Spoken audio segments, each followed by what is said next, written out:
Druch aimsir an gevri, Athrú Aeráide. Bhí mam agus daidig fécinn sear an telefís le Jenny. Bhí clár ar siúil ina rothas ag caint faoi Athrú Aeráide. Clár fásnéise bhí an.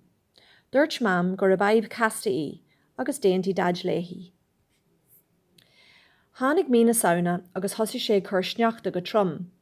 Lean an tréimh se agus an titim sneachta go dearún in ullog, agus I mí anar thosaigh sé chur seacha. Le titim le teochta réab píbí san áilear agus thosaigh an tuisce ag teach tríd.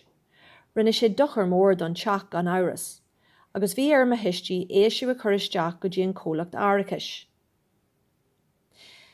Bé an timpistí den sais seo ag chur costas an áiricis suas sa tír.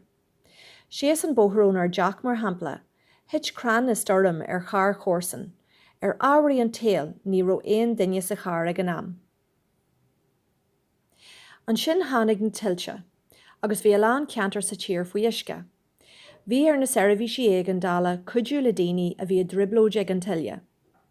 Tháinig siad a máid bhoga agus thug siad lucht na dtíthe go dtí áit ag an hirim hábhailte. De réir na sainiolaithe tá an trí ózón ídíthe. Mar sin tá teocht an dóin ag dul an airde de réir a chéile. Tá an tair ag an mholthúí á lá. Is fear go bhfuil ar jimpelach de mhaol d'abhraí sin.